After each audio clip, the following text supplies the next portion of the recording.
dur, ça peut être très compliqué, mais les gens sont d'une gentillesse absolue. Comme à 7. Comme à 7, oui, oui. Alors j'ai un très bon copain, on en parlait tout à l'heure, qui est écrivain, qui s'appelle Lilian Batelot, qui est un homme absolument formidable. On a lancé nos premiers polars à l'époque, il y a 20 ans, et donc pour moi, 7, ça reste un mystère absolu, parce que j'étais parti du côté de, je sais pas où, dans le sud-ouest, du côté de Sarlat, avec mon épouse. Et en revenant, on s'est dit on va s'arrêter à 7 et on va passer une nuit à 7, mais on n'a pas dû prendre la bonne sortie. On s'est retrouvé dans une zone avec des wagons brûlés, enfin ça avait l'air d'être... Ne dis pas que c'est toi brûler les wagons. Non, non, non, mais je sais pas si c'était d'avoir fait 300 ou 400 km derrière des poids lourds, mais on est arrivé à 7 et moi je rêvais de ce que j'ai vu tout à l'heure, c'est-à-dire le canal, donc je sais pas comment vous appelez ça, la voie d'eau qu'il y a au milieu. Il y a la Venise languedocienne. Votre Altesse, pas de problème. Donc il y a 2 mois ou 3 mois avec des voiles absolument formidables. Voilà, c'était ça que je cherchais. Et puis finalement, à force de tourner, on s'est dit, on rentre à la maison, on est à 2 heures et voilà. Donc pour moi, 7, ça représente un fantasme plus qu'une réalité. J'allais à Frontignan, qui n'est pas très loin d'ici, je crois. Oui, mais nous, Frontignan, on ne connaît pas. D'accord, mais ils avaient un très beau salon du polar à l'époque, donc c'est comme ça que j'ai connu. De roman noir. De roman noir, exactement. Et pour moi, encore une fois, 7, c'est à part Lilian Batelot, ça reste Paul-Valéry Brassens. J'ai été élevé par les chansons de Brassens, et il y a la fameuse supplique pour être enterré à la plage de 7, il n'est pas enterré à 7, etc. Tout ça, je vois à peu près. Et pas au cimetière Marais, c'est ça? Ah, alors c'est quoi le... Au cimetière Le Pi. Ah, d'accord, ok. Bon, oui, alors là, si vous commencez à me lancer sur Brassens, je pense connaître toutes les chansons de Brassens par cœur, parce que j'ai appris la guitare en jouant du Brassens, puis du Brel, pu l'amener, hein. Du Nougaro. J'aurais pu l'amener, là. J'aurais pu l'amener, c'est vrai. La prochaine fois, je viendrai, je vous ferai... oh oui, sans problème.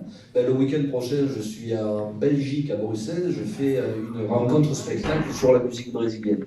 Ah, voilà. Donc, je ne savais pas que vous vouliez, mais la prochaine fois, c'est promis, je prends la guitare. Oui, bon, je ne sais pas s'il y aura de prochaine fois.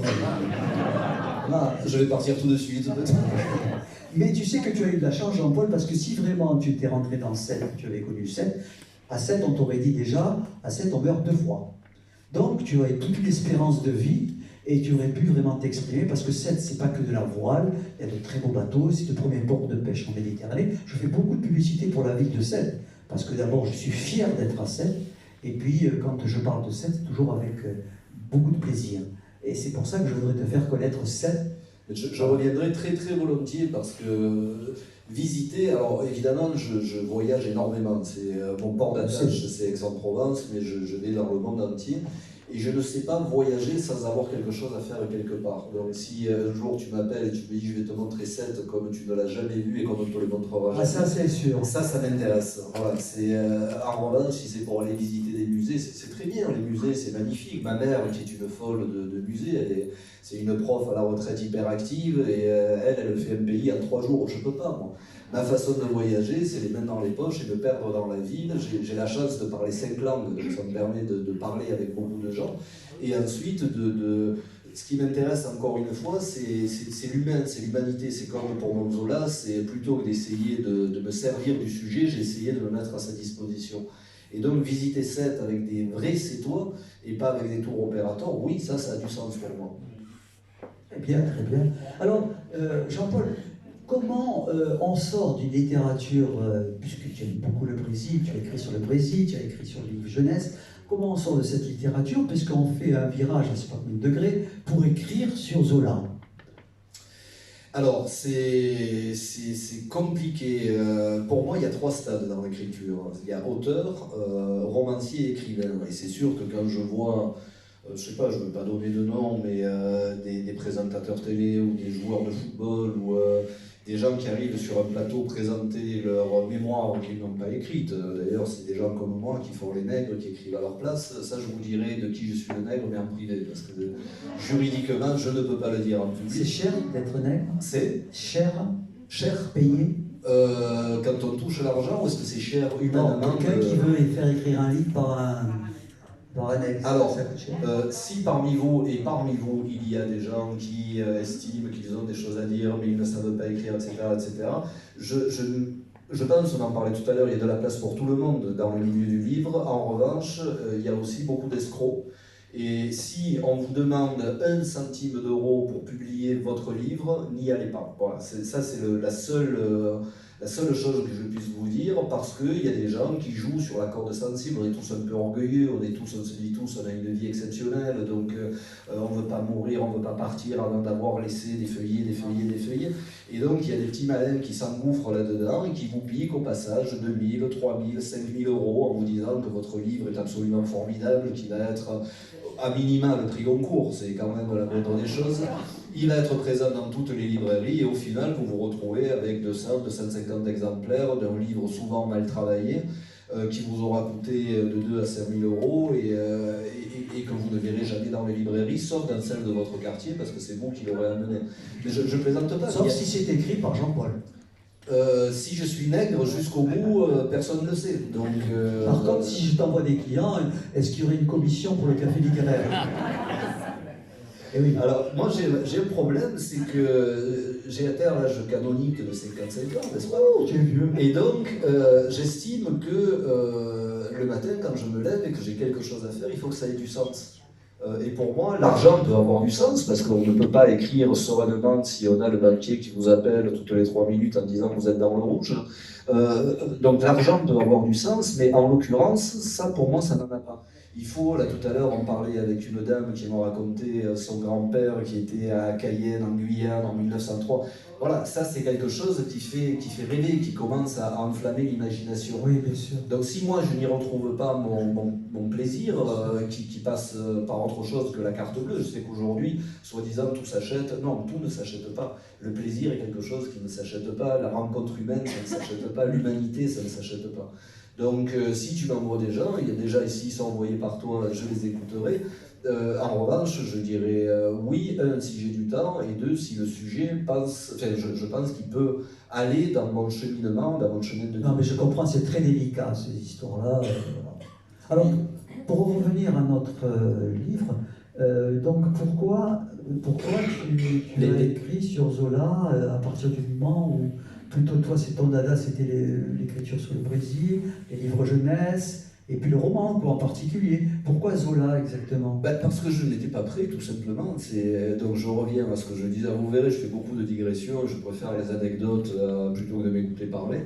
Et en fait, pour moi, il y a 3 stades dans l'écriture. Il y a auteur, il y a romancier et il y a écrivain. Donc auteur, je l'ai été, j'avais 21 ans. Mon premier livre sur la bossa nova, sur la musique brésilienne. Et là, vu que j'en rêvais depuis que j'avais l'âge de 11 ans, je voulais être écrivain, je voulais être footballeur professionnel, je voulais être, évidemment, quand on habite à côté de Marseille, on veut être footballeur professionnel, je voulais être prof de lettres et je voulais être écrivain. Et j'ai eu une chance formidable. D'abord, c'est que j'ai su ça quand j'avais 11 ans. Ensuite, c'est que je suis devenu footballeur professionnel. J'ai même porté les couleurs de l'équipe de France, j'avais le maillot avec les étoiles, il n'y avait pas d'étoiles à l'époque, il n'y avait rien du tout.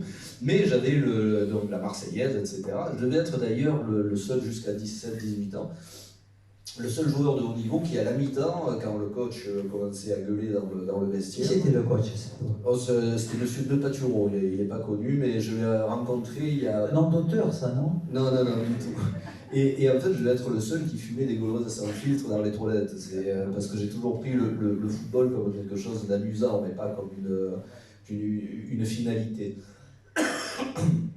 Ensuite, j'ai été prof pendant 1 an, et puis je me suis rendu compte que non, si on veut être un vrai prof, ça n'est pas 16 ou 18 heures par semaine. Il faut multiplier par 2 ou par 3, et puis il faut rendre des comptes à ses supérieurs, et on n'est pas indépendant, et il faut gérer les parents d'élèves. Je vous prie de m'excuser. Pardon? C'est pas l'air de 7, rassure-moi. Non, ça doit être Hasbrook à mon avis, j'ai dû ramener des trucs. Oui, c'est ça.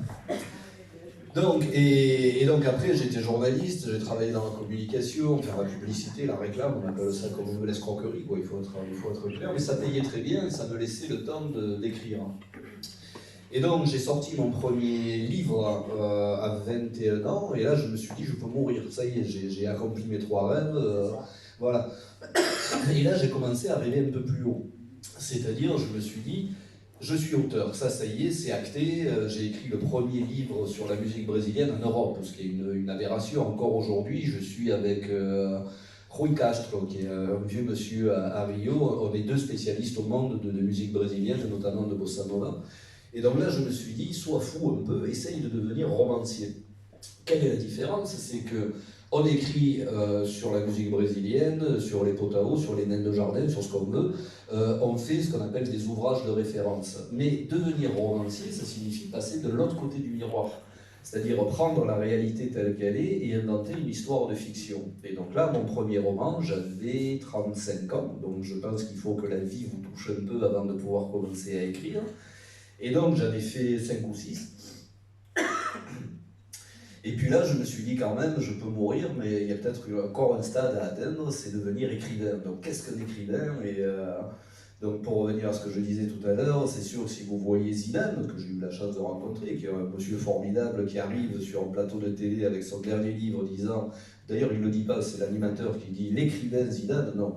Écrivain, c'est quand même, ça répond pour moi à des critères très très précis. Un écrivain, c'est très simple. Vous prenez 10 lignes de Voltaire, de Victor Hugo, de Zola. Classique. Ou pas classique, vous les faites lire à l'aveugle, c'est-à-dire sans dire de qui c'est à n'importe qui d'un peu lettré, dans la rue ou à la médiathèque par exemple, et immédiatement on vous dira c'est du Voltaire, c'est du Hugo, c'est du Zola. Quelle est la différence? C'est que on reconnaît la petite musique. Et pour moi, l'objectif de tout littérateur, je ne sais pas si ça se met au féminin, mais de toute personne qui écrit, c'est vraiment ça, c'est de trouver la petite musique qui fait que les gens vont venir vers vos livres, pas dans un but mercantile, mais ils vont venir vers vous parce qu'ils reconnaissent cette petite musique. Et ça, pour moi, c'est quelque chose de formidable. D'ailleurs, je suis sûr qu'ici, nous avons tous des livres, des films ou des musiques. J'appelle ça, moi, des livres doudous. Comme les bébés, ils ont besoin de leur doudou pour s'endormir. Moi, quand je me barre à l'autre bout du monde, en règle générale, en matière de livres, c'est souvent Rue des bons enfants de Patrick Coven, qui est un roman absolument formidable. Plutôt que Delphino acheter du Patrick Coven. Vraiment, ça, c'est Rue des bons enfants, vous allez adorer. En matière de musique, alors là évidemment c'est Brassens, Brel, etc. Et en matière de film, c'est Amarcord de Fellini. Et j'ai vu, lu ou entendu ces musiques, ces films, ces livres, je pense pouvoir dire aujourd'hui des centaines de fois, mais à chaque fois, je les relis parce que je n'apprends rien. D'ailleurs, si on lit encore aujourd'hui Le Malade imaginaire de Molière, c'est pas pour savoir ce qui se passe à la fin. Si on lit encore aujourd'hui Candide de Voltaire, c'est pas pour savoir si à la fin il va se marier avec Cunégonde, on s'en fout complètement.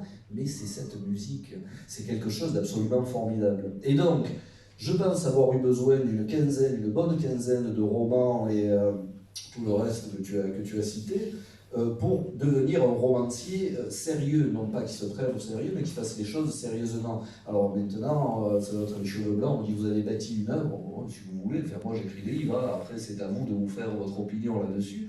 Mais depuis Les Pêcheurs d'étoiles, Les Voyages de sable et maintenant Zola, je pense que je peux commencer, non pas à me prendre moi pour un écrivain, mais quand les gens me disent l'écrivain Jean-Paul Delphino, je rougis toujours, mais beaucoup moins qu'avant. Voilà. Donc je crois que la littérature... Ça fait plaisir quand même. Non, mais c'est une longue école de la patience.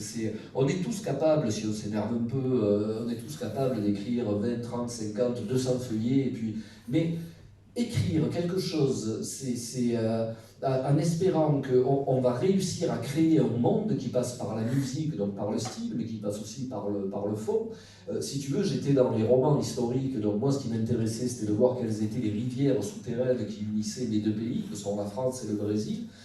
Mais ça obéit, c'est du roman historique, donc ça obéit à des règles assez précises. Et puis, j'ai non pas découvert, car je le connaissais depuis très longtemps, Garcia Marquez, 100 ans de solitude, son dernier mémoire de mes putains tristes, évidemment, on ne le met pas entre toutes les mains, ce qui est une erreur. C'est un tout petit livre qui est littérairement, politiquement incorrect, mais littérairement absolument formidable. Et Garcia Marquez a inventé, mais il y en a d'autres avant lui, Shakespeare a commencé, le réalisme magique. C'est-à-dire, moi, ce qui m'excite aujourd'hui, c'est de prendre une situation absolument cartésienne, on va dire, voilà, on est ici, rien que de très normal, et à un moment donné, d'introduire dans cette situation le grain de sable comme on le ferait dans une huître. Et donc, si on arrive à positionner le grain de sable au bon endroit, au bout d'un certain temps, on peut avoir une perle. Et moi, le réalisme magique, c'est vraiment ce qui me plaît. Et dans l'histoire de l'Assassin, de Zola, qui est un roman historique aussi, mais tu auras noté qu'à la fin, je le fais survivre à sa propre mort. Il assiste à ses propres funérailles. Donc moi, ce qui m'intéresse, c'est ça. C'est essayer de passer, encore une fois, si c'est pour dépeindre la réalité, il y en a d'autres qui le font sans doute 1000 fois mieux que moi, d'essayer d'aller voir ce qu'il y a derrière. Et en matière de roman historique, c'est d'essayer de voir ce qu'il y a sous le tapis, que l'histoire a balayé rapidement en disant ça on va l'oublier, c'est pas très intéressant. Donc la mort de Zola pose problème, comme le rôle de la France dans le trafic esclavagiste, comme un tas de choses, comme la guerre d'Algérie où on n'a pas encore purgé la chose, comme la guerre d'Indochine. Enfin, l'histoire officielle étant toujours écrite par des vainqueurs, je pense qu'il est normal qu'il y ait à un moment donné des littérateurs, hommes ou femmes, qui s'en saisissent, qui fassent de véritables recherches, et là, Internet nous ouvre quand même des portes formidables, ça nous fait pas travailler mieux, mais plus vite. On a accès à des documents beaucoup plus rapidement, et donc essayer de donner une autre tonalité à ce que l'histoire a entériné et présente comme la seule vérité possible. Vous croyez que je vais